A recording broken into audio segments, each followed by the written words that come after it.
Class features are abilities that different classes get as they level up. In this video, we're going over the best unique class features in D&D for players interested in multiclassing. So we'll exclude the features that multiple classes get, like extra attacks, spellcasting, and the like. This list will help you know which specific class features might be worth the detour in your level progression to obtain. Starting off at number 10, we have Key. This is a second level monk class feature. It works as a resource where you have a number of key points equal to your monk level. Key is used for a lot of different monk's abilities, but on its own, the feature grants you access to 3 fairly useful abilities.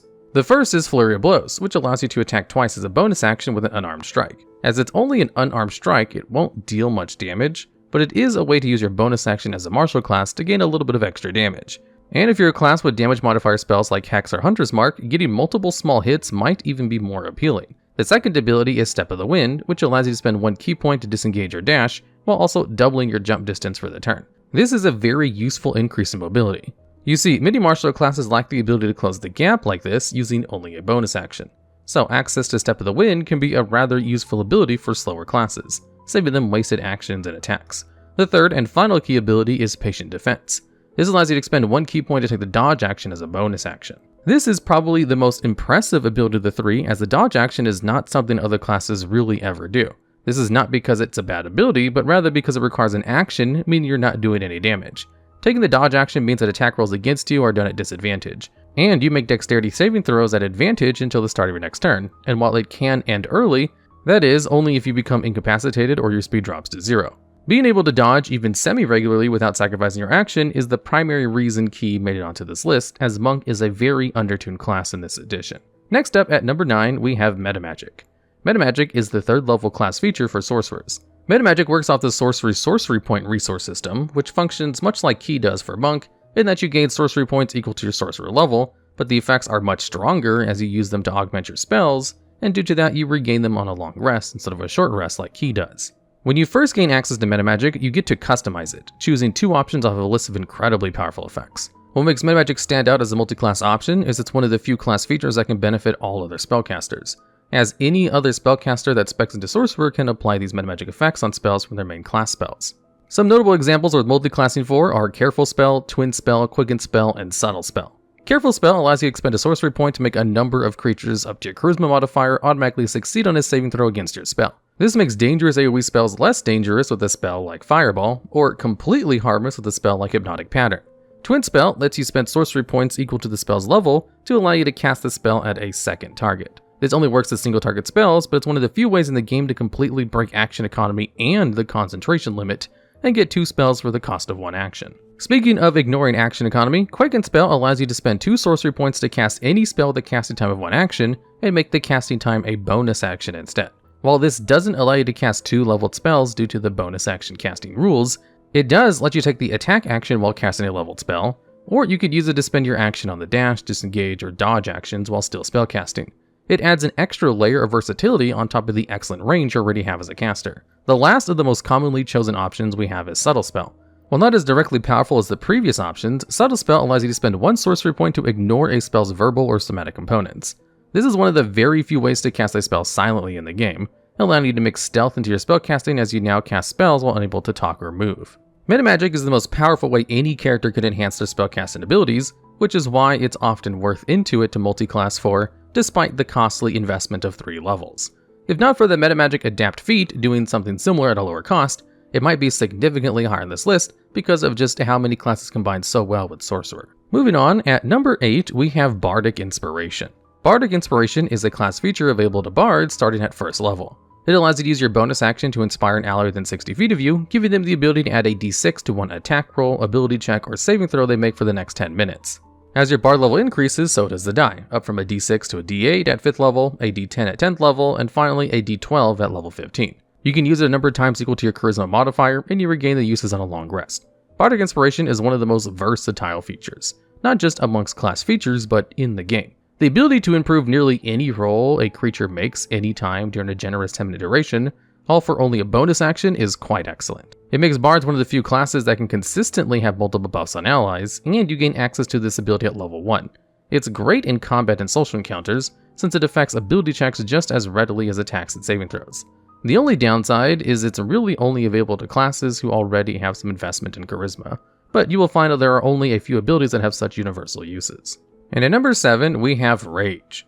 Rage is a barbarian feature available at level 1. It requires a bonus action to use and starts off with 2 uses per long rest, though this number increases as you gain barbarian levels. Rage is the defining ability of the barbarian and can be quite excellent as it adds 2 damage to every successful attack. This alone makes it comparable to other damage increasing abilities at low levels like Sneak Attack, though it does deal a bit less damage than Sneak Attack until you get Extra Attack, but the true power of Rage isn't really the damage output. Despite its name, Rage is actually the best defensive multi-class option available, as its more notable effect is to give resistance to bludgeoning, piercing, and slashing damage. This means you're resistant to all physical attacks, and a small handful of magical ones. This means that just for 1 level dip, you're getting double the effective hit points in 2 combats each day. If you're a martial melee character and you find yourself taking too much damage too often, take a quick dip into Barbarian to get Rage.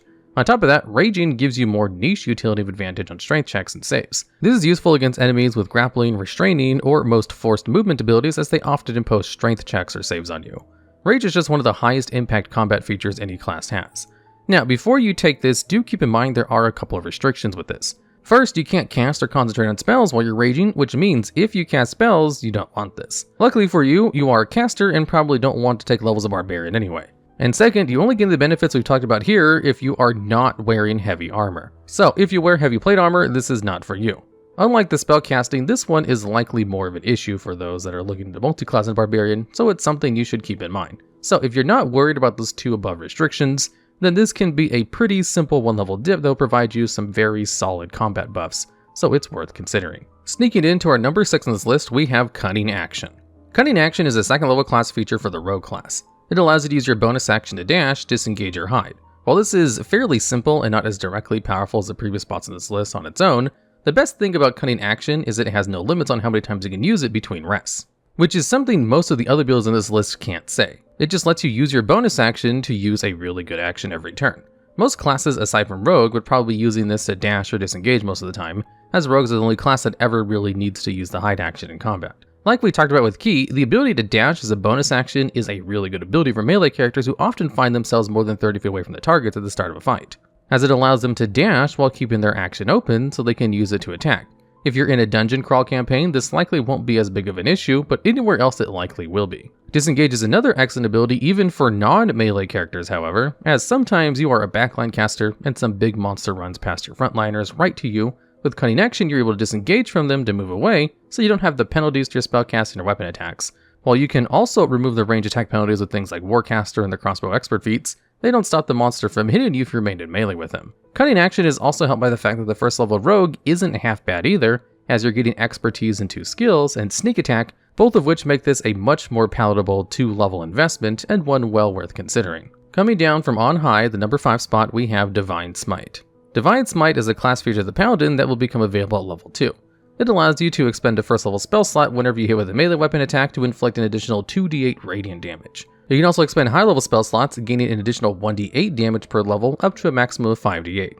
The damage is increased an additional 1d8 against fiends and undeads as well. Now, what makes Divine Smite worthwhile? Well, it's one of the few ways to greatly increase combat damage for spellcasters who want to fight with weapons.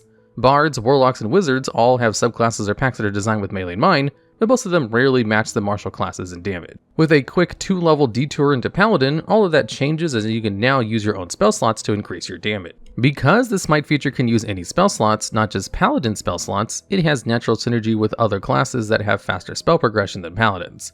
Beyond that, any class that fights in melee can greatly benefit from the burst damage that Smite grants, even if they only have the 2 1st level spell slots that a level 2 Paladin gets. Keep in mind that you can wait until you successfully hit to decide if you want to smite or not, so you can save your smites for critical hits, allowing you to maximize your smite damage. This means a decently high level caster with an excess of 4th level spell slots and 2 levels in Paladin can add an extra 10d8 damage on a single attack on a crit, 12d8 if the target is a fiend or undead. 2 levels of Paladin is a decent investment for any melee class. Especially melee casters, Divine Smite is always nice to have, and feels fantastic to use. And at number 4, we have Wild Shape. Wild Shape is a 2nd level druid feature that allows you to transform into any beast you have seen, with a couple of restrictions. At level 2, the limitation on this ability is you can only change into creatures with a challenge rating of 1/4 or lower, though if you're multi-classing in order to obtain it, you will typically choose the Moon Druid subclass, which allows you to choose beasts as strongest challenge rating of 1. The other restriction is that you can't transform into beasts with a fly or swim speed. Wild Shape is generally one of the most powerful abilities in the game, as it grants you basically a second health pull while it's up. You see, when your beast form drops to 0 HP, you just revert back to your normal form with the same number of HP you had when you went into beast form, so it's all pretty strong. Some excellent challenge rating 1 options like the Direwolf or Brown Bear have over 30 hit points, and hit hard enough that you won't be worried about losing your normal attacks. This ability is particularly good for barbarians as their rage persists in Wild Shape, and the extra 30 more hit points stretches out a lot more with the damage resistance that rage gives you. Even with these limitations, you can turn to a giant spider to gain the ability to climb on walls and shoot webs to restrain targets, or a tiny land-bound insect to squeeze through cracks or under a door. You can change into animals with keen senses of smell to track creatures. You can sneak into a public place masquerading as a cat to spy on someone. The options are incredibly diverse even beyond the restrictions. It's a wonderful utility and combat ability, and the first level of Druid is pretty useful with its spellcasting too. It's one of the few unique multi-class options that any player that chooses it can definitely benefit from no matter what your build is. And taking the number 3 spot on this list, we have the Divine Domain. Clerics are interesting multi-class options because they get to choose their main subclass option at level 1 via the Divine Domain class feature. Divine Domains are the subclasses for clerics, so they vary widely. If you're looking for something more combat focused, you might want War Domain, which has the War Priest ability, which allows you to attack as a bonus action, which can be great for martial characters. While you can only use it a number of times equal to your Wisdom modifier per short rest, any player with a decent investment in Wisdom can get a real offensive boost from this. Most of the domains also give heavy armor proficiency, allowing basically any other class to get access to plate armor if they didn't already have it. This can be a game changer for casters, most of whom have no armor proficiencies at all. While artificers are a better option for wizards looking for heavy armor, as both classes use intelligence as their main stat, for other casters, cleric is still a very attractive option. If you are a stealthy type character, then you have the Trickery domain as the ability Blessing of the Trickster, which allows you to give your friends advantage on stealth checks. A very popular option is Tempest domain for the Channel Divinity ability Destructive Wrath, which allows it to automatically roll maximum damage when casting thunder or lightning spells. Combine that with a caster who has access to Shatter and Lightning Bolt, and you've got one of the most powerful damage spell combos in the game. If you're focused on buffing or healing your party, you can go into the Order domain, which has Voice of Order, which lets you use a reaction to have one of your allies attack a creature when you target that ally with a spell, turning a healing word into a damaging spell. One of the best healer combinations is a Druid or Ranger who takes one level of Cleric for the Life domain, which has the Disciple of Life ability, which makes all of their healing spells heal an additional 2 plus the spell's level and HP. This combines particularly well with Good Berry, as each berry now heals for 4 instead of 1, and you can have this combo as early as level 2 for Druids or level 3 for Rangers. Having 40 HP worth of on-demand healing for the cost of a first level spell slot is really good at low levels and is still a pretty solid option even as you level up. The Divine Domain feature is easily one of the best options for nearly any character looking at multiclassing. With the second spot on this list, we have Eldritch Invocations. This is the second level Warlock feature, and what makes Eldritch Invocation stand out is just how many options you have as early as second level. Warlock is already a solid multiclass option for the spell slots that come back on a short rest, and on top of that you're also getting a patron, the best one being Hexblade. But Eldritch Invocations gives you an absurd level of customization with its abilities that can be useful for any class. Standouts include Agonizing Blast, which gives any charisma spellcaster a cantrip that stands up to martial character's damage when allowing you to add your charisma modifier to your Eldritch Blast. Repelling Blast allows you to move any creature hit by Eldritch Blast 10 feet backwards, or Grasp of Hadar, which brings them 10 feet closer to you. This is one of the most unique forms of control in combat. Forced movement with no saving throws is exceedingly rare. The Devil's Sight Invocation can give your character who doesn't have native dark vision a superior form of it that has a range of 120 feet and is excellent when combined with spells like Darkness. You can gain additional proficiency in Deception and Persuasion with the Beguiling Influence Invocation. Armor of Shadows and Fiendish Vigor gives you unlimited uses of the useful defensive spells in Mage Armor and False Life respectively. Eyes of the Runekeeper allows you to read all writing, and there's many other options. All of them are equally or greater in value if you're willing to invest more levels into Warlock. And if you want to know more about the best Eldritch Invocations, we have a video about that on our channel. And finally, taking on our number 1 spot on this list, we have Action Surge. Action Surge is a level 2 class feature for fighters. It allows you to gain 1 extra action on your turn. It's quite a simple effect, but that is why it's so good. A lot of this list has been talking about how you can gain extra attack options, or gain some extra movement or utility with your bonus action.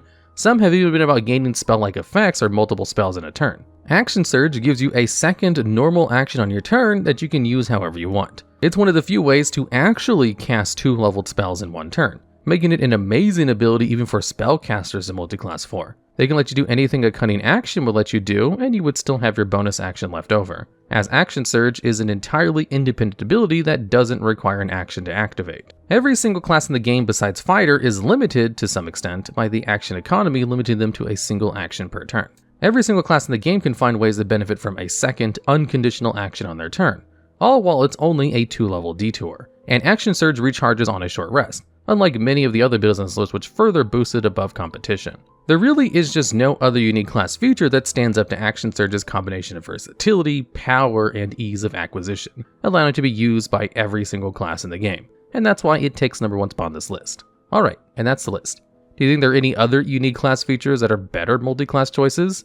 Are there any other D&D topics you think we should cover? If so, I'd love to hear about them down in the comments below.